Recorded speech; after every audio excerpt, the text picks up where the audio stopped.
Les risques pays sont par nature complexes et peuvent avoir des répercussions majeures sur vos activités d'exportation et vos investissements.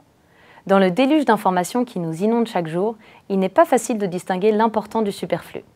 Pourtant, c'est le défi que relève l'équipe d'analystes des risques pays d'EDC en évaluant ces risques sur 200 marchés au moyen de divers indicateurs et modèles et en s'appuyant sur leurs connaissances spécialisées.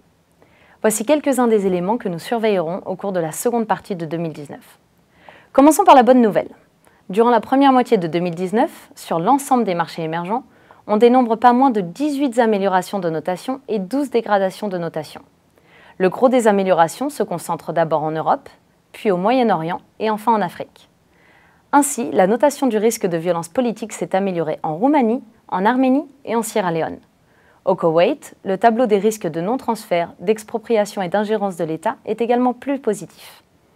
On constate cependant quelques baisses notables de notation, des risques d'expropriation et d'ingérence de l'État au Mexique, du risque de violence politique au Sri Lanka, ainsi que des risques de non-transfert et de non-convertibilité en Zambie.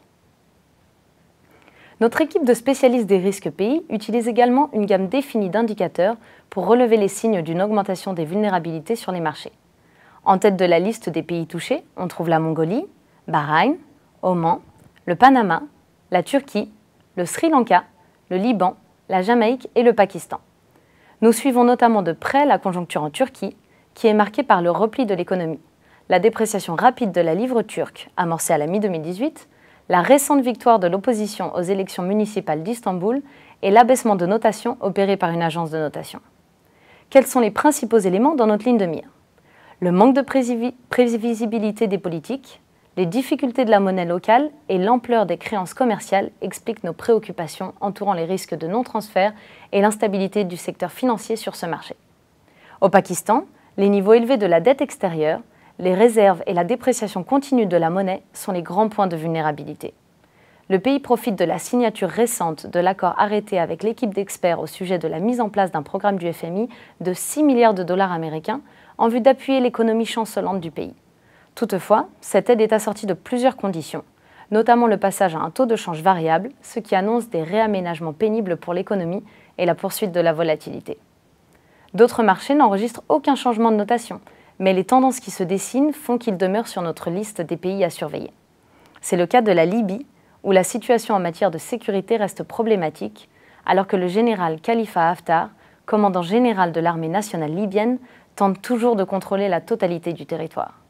Au Cameroun, le conflit latent découlant des affrontements entre la majorité francophone et la minorité anglophone demeure un sujet sensible, pouvant exacerber le risque de violence politique. En Éthiopie, un coup d'État manqué atteste de la montée du nationalisme ethnique au pays. Mettons maintenant le cap sur l'Amérique latine et les Antilles.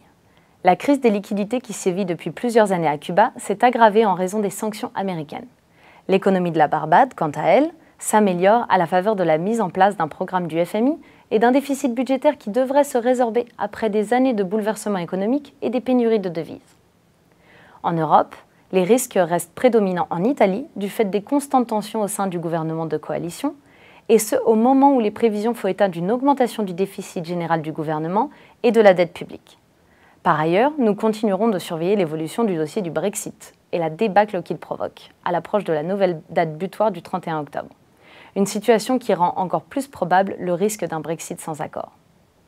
Au Moyen-Orient, les tensions entre les États-Unis et l'Iran persistent alors que les combats s'intensifient à la frontière entre le Yémen et l'Arabie saoudite. Enfin, en Syrie, le conflit se poursuit et la perspective d'une fin des hostilités dans la région paraît encore lointaine.